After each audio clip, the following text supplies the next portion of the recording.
Hello everybody, welcome back to X-Fighter Builds. I'm very sorry for the long hiatus, over a year, about a year and a half. So we're trying out a new format. Here is this version of the new format. This is hopefully going to be a regular occurrence, along with our long format is still going to be available later on. Hopefully about a week after the short format comes out, we'll be going into the long format as well. Here we see that the Enterprise A is getting its border color around the BC deck and her crystal color.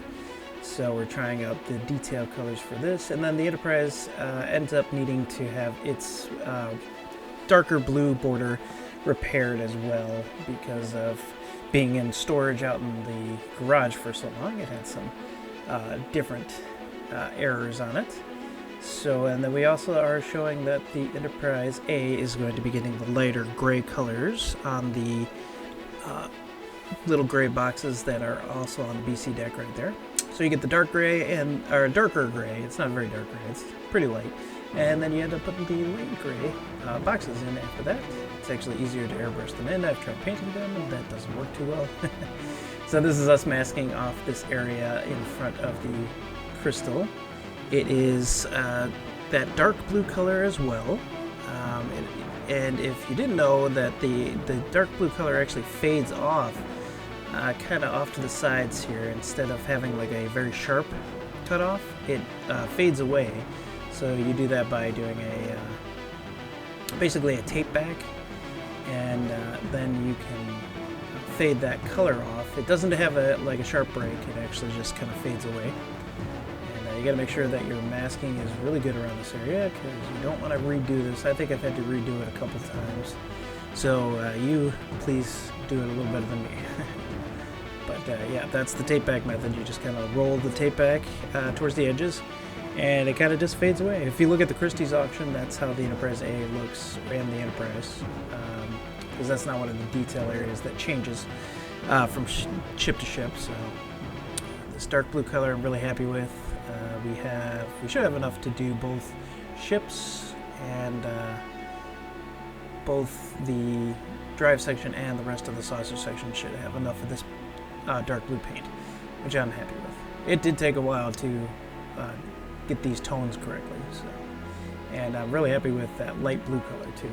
I do have to mix up some more of that because I'm out of that. Due to it being stored in the garage over winter, it did dry. The remainder of what I had dried, so yeah, that tape flapping up and down is not good, so just kind of I do fix it, and you kind of have to work with it a little bit there, but it turns out really nice, and I will show you later, and I can show you some stills of this coming up. Right, turning it around, we're going to get some of the back color that we missed from spraying it from the front. You can see that's kind of light. If you look at where I'm spraying right now, it's kind of missed a little bit there. But then we're going to go ahead and spray the border color around the BC deck, around the officer's lounge or officer's mess for the Enterprise A.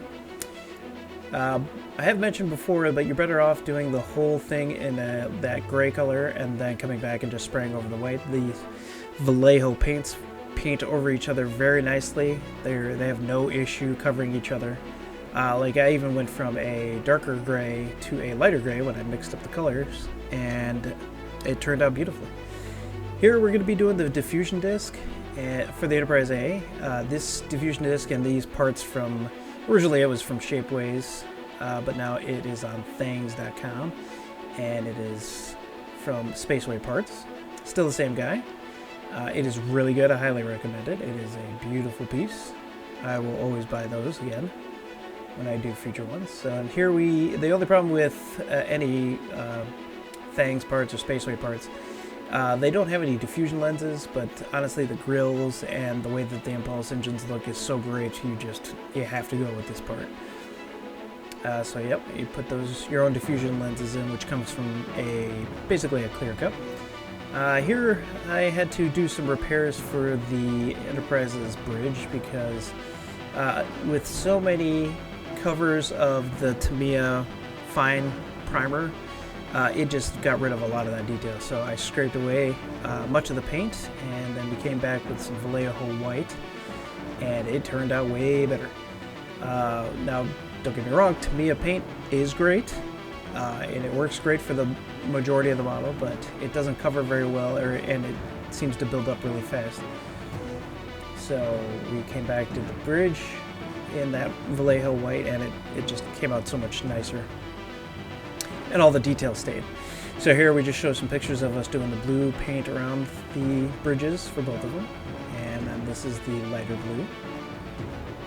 You really want to get in there, and you want to tweak the color until you have it to your satisfaction. What looks good to your eyes. This is the color that looks great to me. We also come back and we do it's hard to tell in these pictures, but there is iridescent gold and then the light gray boxes on the back there, which that turned out really great. Looks even better in person. So this is us putting down the bridges and giving us a look at what that will look like in the future. Man, did that turn out really nice. Now we took the bridges off, and we are going to be putting on the first of our iridescent colors besides the bridge. And this is all iridescent gold that goes on here. This is the general layout. Trek Modeler's Guide shows that where I'm pointing at, there is one blue there in the front, but all the rest are gold. So, and I do a little trick here. I was showing that it was the Enterprise A, but I was pretending it was the Enterprise. But it is the Enterprise A and the Enterprise together. Both, I'm trying to get them as exact as I can, because in reality it was the same model used again, just with a dull coat over all these iridescent colors, which is the plan for the future.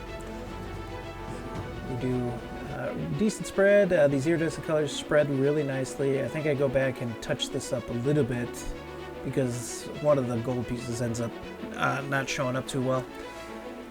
But here we block those other ones off and spray the blue, which is my favorite iridescent color. And I'm really happy with how that ends up turning out. Here that is. It's my favorite color out of all the iridescents. Gold is my second. Red is actually surprisingly very beautiful too. Here's what it looks like. I did spray on the blue a little heavy, so it does look a little darker than the rest. But I'm very happy with it, actually. And you can see the gold turned out really nice.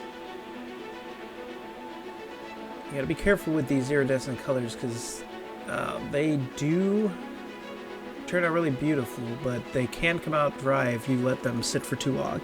So using a little bit of lacquer thinner helps bring those back to life a little bit. So then we did the bottom border, and it is mostly blue with some gold and red thrown on there. And some of the back panels a little bit further beyond where you see the taping in the front, that front horseshoe, there's some painting in the back there that is gold. And it's not on the Trek Modeler's Guide, but I actually felt like it would be empty space if you didn't have anything back there. It would just be white, and it was too much white. So I wanted to break it up a little bit. It's easier to see in these pictures here. I just basically continued the same shape from the top of the BC deck down to the lower part of the BC deck. It turned out really nice. And then you add a little bit of red on each side, and a little bit of gold on one side, on the lower part, and it's beautiful. So now I got obsessed with doing the TrekWorks method of painting on these red borders that go around here, because I've heard horror stories of the decals. I've heard people have made those work beautifully too, though, so it's not every set of decals that has problems with it. But this black tape here is just as TrekWorks did on his, which is 1/64 inch. I had to buy that on Amazon. It really is nice stuff. It's a little bit of a pain because it's so small to work with, but in reality it's not bad stuff to work with. And then you just use your regular vinyl tape to go up next to it. So you butt them on each side, butt up against the black tape, and then it turns out really nice. Gives you that exact width that you need. And then you just use Vallejo standard red for the paint. As far as the red border goes, it's the correct color. And it may look a little light at first, but once you actually put a little bit of a heavy layer on it, it doesn't build up very fast. But here's us taking off the black tape so that you can get that clear channel where you're going to paint in. And then yes, when you're spraying it, it looks kind of rosy and kind of pinkish, but once it lays in that channel, it does turn out really nice.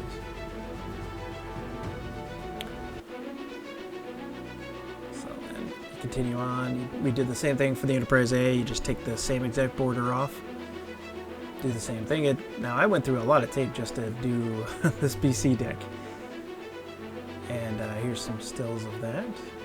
Actually, this isn't still. This is me talking about it, but this is a good shot of it. And then we kind of go to the removal. I did end up getting some overspray on some of the taping areas. I don't know how I missed it, but I actually have a really neat trick for that, which is, I think I got that from Mass Design. He did a great job with showing me a cool technique of using a regular old plain white eraser to kind of buff away the extra red or anything that you might have gotten overspray on, and it just kind of buffs it away without harming the rest of the paint. So it's kind of better than sanding a little bit. Yeah, you can see the little red under the actual border. And I think that overall the Enterprise A has turned out a little bit better, like in one shot. It's really a pain when you get one right and the other one you got to go back and tweak again. But really, I think, yeah, like the Enterprise A is pretty accurate right off the bat. So I'm really happy with that. The Enterprise needs a little more tweaking. Even now, I need to go back and just kind of fill in some spots, but that's because we've been taping a lot in that area, and I think that color is really good. But since we've been doing so much taping in that area, I'm waiting until the very end when we're about to seal it up to go back and do that little touch-up, because it's not really necessary to do it right now.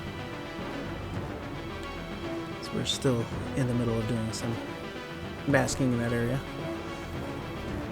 As you can see, yeah, just using that really, really helps.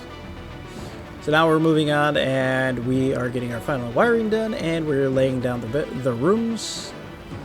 This is some detail paint, which we end up losing, but we will bring it back later on. Yeah, so there's the officer's mess going in, and that's the officer's lounge going in for the Enterprise.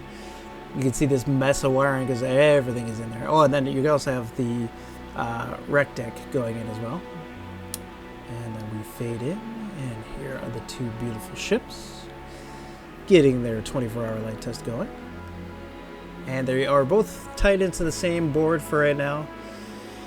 I only have enough money to do one of the Tenant Controls boards for right now, and I'm going to eventually buy a second one for the Enterprise A, but it is a beautiful piece of technology. Thank you, Ralph. It's not built specifically for me, but it is a work of art. There's the officer's lounge. And then we come over to the officer's mess, which looks really cool. Straight out of the Undiscovered Country. I tried to get it as accurate to that as I could. There's some red on the carpet, and the basically the dining table is black, and the chairs are black in there. And it's kind of hard to see with all the lights on, but the officer's or I'm saying the rec deck is looking great too. And right now the bridges aren't locked down, but that's because we're still in the testing phase. I had to make sure that every light was going to make it for the 24-hour light test. So, and the impulse engines for the Enterprise A are red instead of the amber, because that's how they look towards the end of the Undiscovered Country. And actually, I think in the Final Frontier, they actually look blue, I think, in a couple of the shots. So that it does have the ability to change to blue as well. And here are the spotlights. They are true spotlights. They are not Raytheon. I am not going to be doing any Raytheon on the ship, I have decided. Not that there's anything wrong with that. I just don't want to do that. Here's what it looks like to start tying them all together. As far as getting everything soldered together for final fitment. We sanded the edges here because we will be using model glue on this, so standard tester's model glue. Works great, seals great. We bored out the peg holes so that we can kind of shift things around a little bit and give us some room, and we also sanded those off so that they'd have a nice clean mating surface. Here, the Enterprise A had already gotten its saucers glued together, and we started some sanding work on them. But there's the Enterprise getting its glue down. So right now, as of this part of the video, she was getting glued together, and it's a lot of fun. And we tried to shift things around as much as possible, but there's still a decent underbite and overbite for both ships. But we minimized it as much as we could. It's inevitable with this ship. There is no getting around it, unfortunately. But with doing all this sanding, and we used 180 grit to get rid of a lot of the lip right off the bat, and we filled it in with some perfect plastic putty and sanded that down, sanded that smooth. There's still a bit of work to be done on the Enterprise A here. As you can see, we're losing some of the sensor band detail, but we do have Truckworks' newest technique one of his newest techniques before he passed away, that we are going to be honoring and using to get the detail back in. So yeah, my camera has a real hard time focusing if you don't tap it. So, but yeah, we will be sanding that clean. This is the overbite that the Enterprise has, and but I can guarantee you I know how the future is because I am in the future, and it does turn out a lot better. So, yeah, it's a tough border or edge to get 100% right, but yeah, there's some glue leaking out of there, so that means we did put a lot of glue in there, and that's a good thing. You want to have it spilling out just a little bit, because you can always sand it clean again, you know. Yeah, there's a little bit of an overbite there. I want to say that's the overbite, but yeah.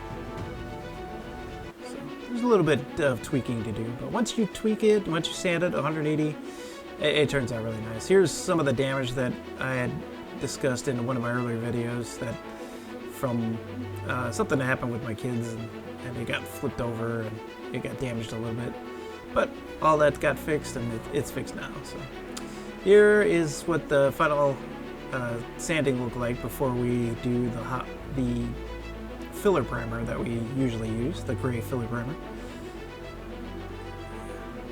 Everything looks really nice. The edges are actually really nice, and you'll see once we get the filler primer on there, it really does look really, really good.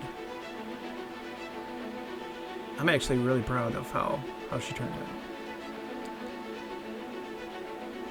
There's a lot to do with this model, and just the saucer section, as proof by our video 17 of this whole, just the two saucer sections. Now granted, it is the Enterprise and the Enterprise A together, so that's two ships, but so it is taking a long time, and I do apologize for that. But as you can see, I would have forgone all this taping that I did up there, and I would have just let the paint go where it was going to go, and then put the detail back in later. But here it is. This is the high build primer, or not the high build primer. This is the filler primer, and it turns out really nice. Just this before anything else. But yeah, I would forgo all this taping. Don't worry about the detail coloring that we did, and I really wish I had forgotten to tape it and just left it as it is, except for maybe the rec deck. But so here is the beginnings of Truckworks' high build primer method that he uses, that he used before he passed away. So we did tape off the rec deck separately, but used 3mm tape to get these lines in here. So you put the 3mm tape around the edges, and I'm quite proud of how straight I ended up getting everything. It's really, really hard to do, but yeah. So you come in here with the high build primer. This is the exact stuff that Truckworks used, and this really does help with light blocking and everything. But you see all the tape that I have up there that kind of made a hard edge for everything to build up against too. So that made for a lot of sanding work that you wouldn't have to do if you just let it go. And yes, that little wire that's hanging right there is a pain in the butt too. I think it does make like an indent there that I gotta sand free and then spray paint later. The Enterprise A is a little bit better of a controlled wiring there. Once again, just get rid of the tape. Don't worry about anything else. You can always come back and do the detail paint again later. Yeah, it turns out really nice. This high build primer covers really well and is a great light blocker. So I do see the merits, and that's what it looks like if you're going to go get it for yourself. I do see the merits in doing this because when we get done with all this and we are going to get the saucer band decals from, I think it's JT Graphics,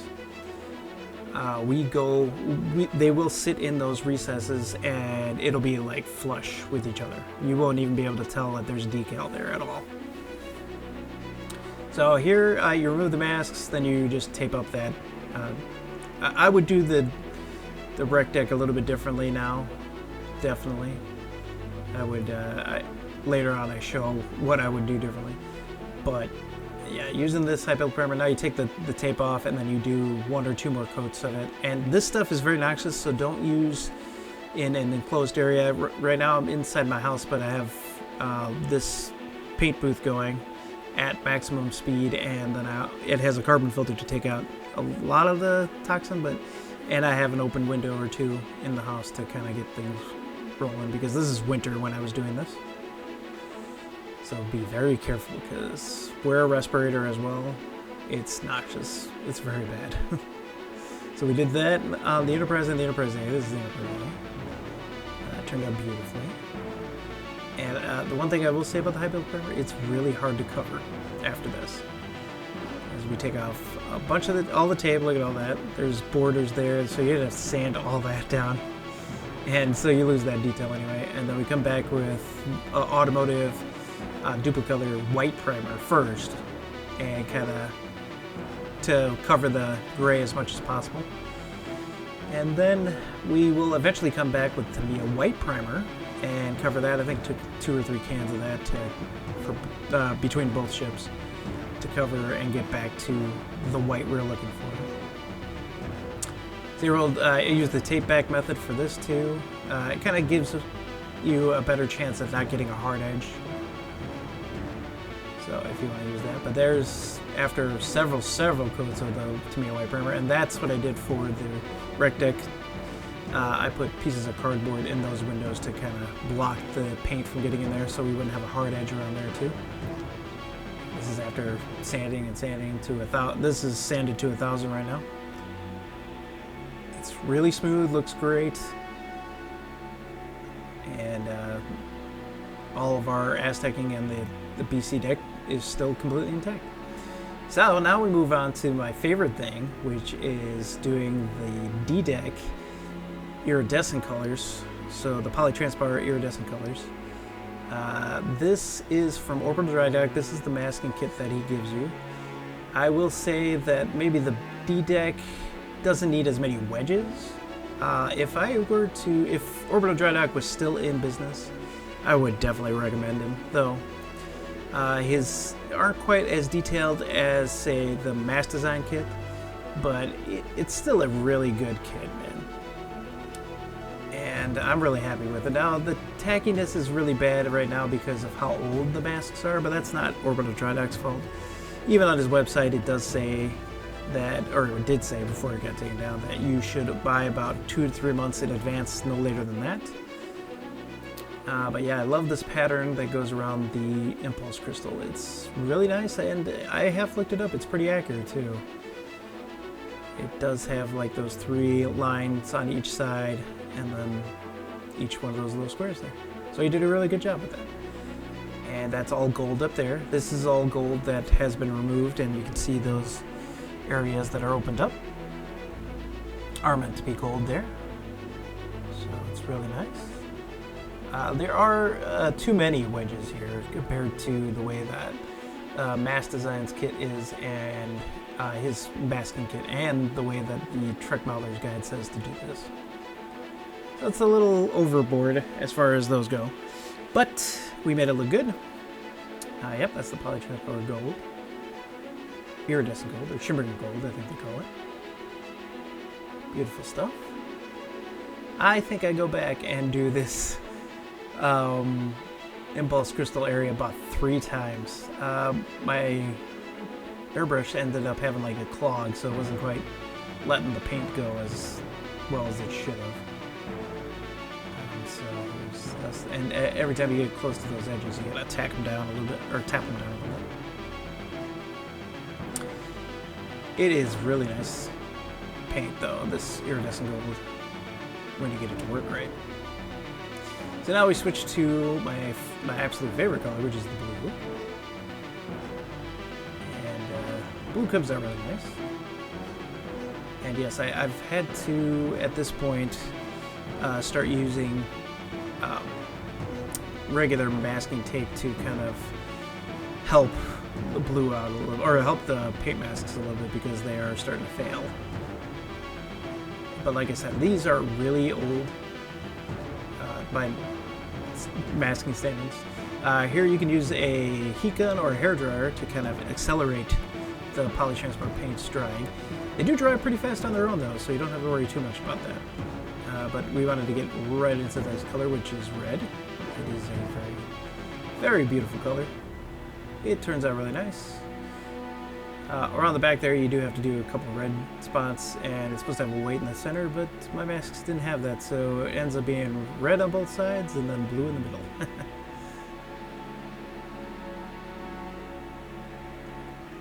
And yeah, this red spreads nicely. I like the way that the red looks. I think it's kind of reminiscent of like a cherry red, which is really cool. And I think its off color is like a green or something like that, because each one has like an on color and an off color. I don't show going into the green, which is very rarely used on the model. It's the least used color on the model, but it is in key areas. This is one of them. I do like the way that the green looks. It's just not my favorite out of all of them.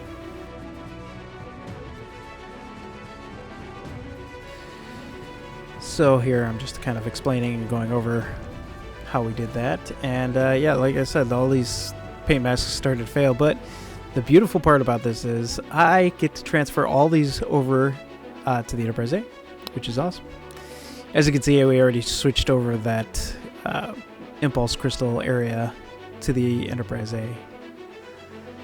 So here is the finished product, or at least partially finished product, because I do have to come back and do a little bit of extra work to here.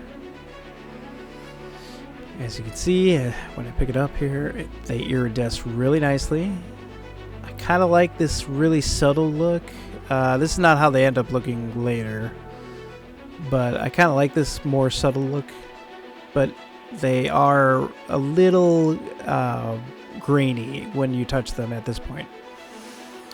There's just something wrong with my airbrush, and it keeps like clogging really bad when I was doing this. The gold is there, you can hardly see it, so I end up coming back and trying to add more gold to it. Yeah, as you can see, even as I'm shifting it, the gold looks very fading. Or it fades out way too much, I think. So I'll come back and I'll redo that whole area, which leads to some more issues. But I basically use the same exact technique to just recreate them. And then here, if you get the Mass Design kit, they'll have these little extra squares and triangles and rectangles in here. I don't have that Mass Design, so I had to recreate them using basically small masking tape. And they do look really good. They do make the ship look really nice. So be happy if you have the Mass Design one, because they are already included. They look good. They might not be the exact same as mine, but they do look good. These are, on the Enterprise A, you can really see how clearly it is because there's no a lot of extra masking tape on there. But yeah, you can see this is actually the redone ones, so they're a little bit more bold than before, which I like. I think they look great, and those extra colors, they really do look nice. Those little extra, they're all blue there, where all you see in the center points of these little masks here, or masking tape. I had to create my own. But they do look nice, and I don't know if I actually end up showing you in this video, but you'll see them in my next upcoming video, which is being shot right now, actually. So that was the main part of the video, and here we see the two beautiful ladies. They got a lot of work done since the start of the video even, and even right now we're filming even more of what we'll see in the future. And we're going to slowly fade out here, and we're going to see what these ladies look like in low light with their lights on. And here we go. Ready? And let's see what they look like. That light blocking is gorgeous. I am super happy about it. Now, the lights for the floodlights are actually real. There is no, like I said, there's no Raytheon. And they turned out really nice. Those floodlights will light the registries, no problem. Now, the Enterprise A's looks a little more pure white in this video, but in reality, the Enterprise's is actually pure white, and the Enterprise A's is more of a cool white. And I like both colors, but it does, when they're side by side, that does make the Enterprise look like she has like a warm white thing going on, but it's not. It's a pure white. But I don't know if it's the camera like overcompensating because the Enterprise A's is like a cool white. But yeah, the borders look really good. Yeah, there's a little bit of twinkling going on because the windows aren't in, but we won't do that till the very end when all the detail painting is on and basically the clear coat is on. So one of those problem areas I was pointing out right there were these reaction control thrusters, and actually they all look really nice. It was there was some light bleeding going on, but not anymore. They turned out really great. They always had a light bleed right around that reaction control thruster, but not anymore. Look at the way that the lights shine on the iridescent colors. Those look great. And you can see the impulse engines on.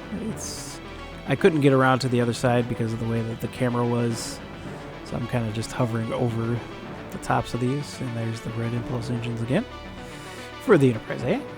Easy way to distinguish the two until they get their registries, basically.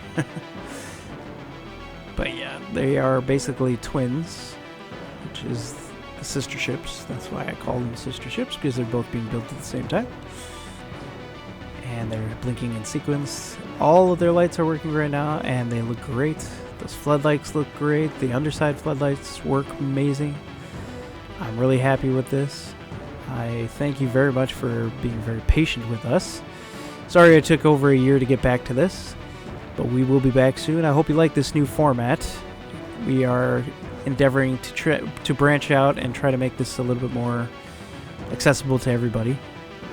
There will still be the long format versions of this, so fear not if you did like that. It's not gone. It will be being edited right now too. So, and you won't get this voiceover for that, but I still will be talking in there. So I hope you like that. I may be annoying, but I'm still here, baby. No. And here's some beauty shots, just some parting shots of the Enterprise and the Enterprise A. They aren't as washed out in person, so you can still see all the lights and everything like that, all the border colors and everything. So it's amazing. I'm happy to be back. Thanks again for everybody for tuning in. I hope you have a great night, and happy modeling, everybody.